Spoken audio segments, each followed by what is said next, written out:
The year was 1994. The sun was setting fast. John looked at the dark forest. His friends had dared him to go in. Just for an hour, they said. John wasn't a coward. He took a deep breath. The trees looked like giant, dark fingers. They seemed to reach out for him. He stepped onto the path. The leaves crunched under his boots. It was a loud, lonely sound. He told himself it was just a silly game, but a shiver ran down his spine. It wasn't from the cold. He walked deeper into the forest. The light from the outside world disappeared. It was like a curtain had been pulled shut behind him. The trees were so thick, their branches twisted together above his head. They blocked out the last bits of the evening sky. John couldn't see the path very well anymore.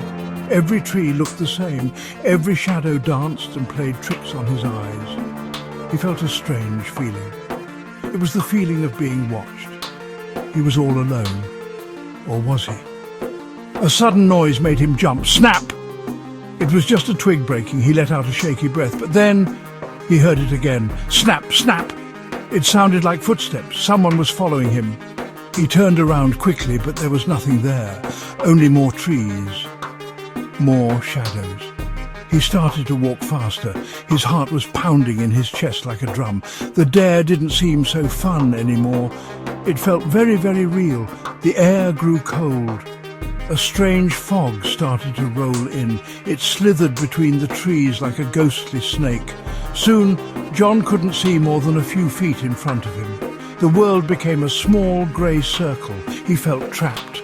The forest was closing in on him. He wanted to scream for his friends, but his voice was stuck in his throat. He was lost. He was completely and utterly lost in the dark, spooky woods, and the night had only just begun.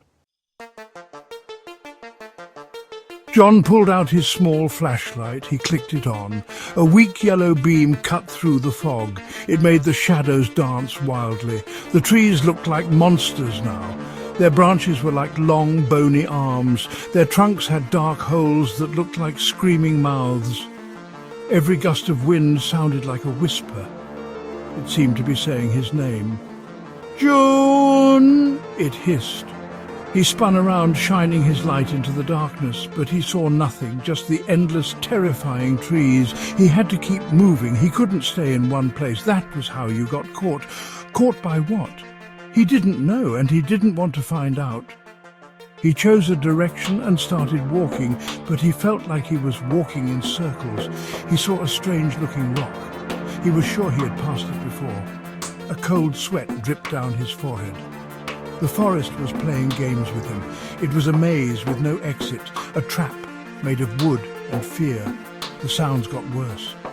He heard a rustling in the bushes nearby. It was too loud for a small animal. It was big. He froze, holding his breath. The rustling stopped. He waited. The silence was almost as scary as the noise. Then he heard a low growl. It was a deep, hungry sound that made the hairs on his arms stand up. He didn't wait to see what it was. He just ran. He ran as fast as he could, not looking back. He stumbled through the darkness.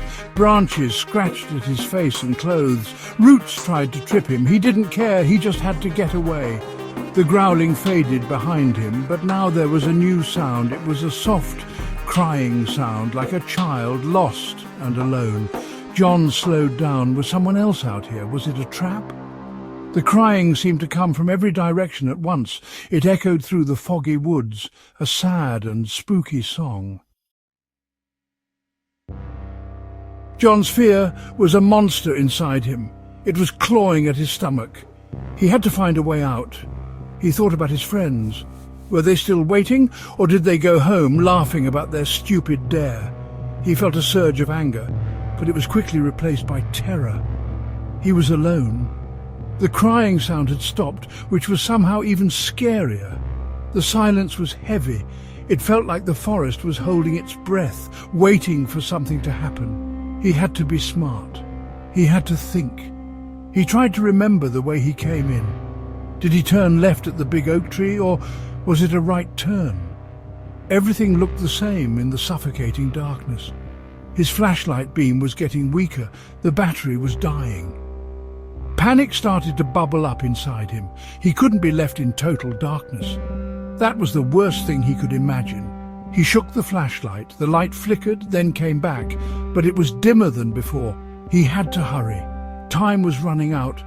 He pushed through a thick wall of bushes, and then he saw it, a light. It was a faint, warm glow in the distance. Hope surged through him. It was a house, a cabin. Someone could help him. He started running towards it, his tired legs finding new strength. He didn't care who lived there. He just needed to get out of this horrible forest. The light was his salvation. It was his only chance to survive the night. He was getting closer and closer. He could see the shape of the building now. It was an old, small cabin. The light was coming from a single window. He ran onto the porch. The wood creaked loudly under his feet. He didn't care. He pounded on the door with both fists. "Hello!" he yelled. "Is anyone in there? Please help me, I'm lost!" There was no answer. He pounded again, harder this time. The door slowly creaked open, all by itself. The light from inside spilled out onto the porch. John slowly pushed the door open wider. He peeked inside. The cabin was empty. It was just one small room. In the center of the room, on a wooden table, was an old lantern. It was the source of the light, but there was no one there. The room was covered in dust and cobwebs.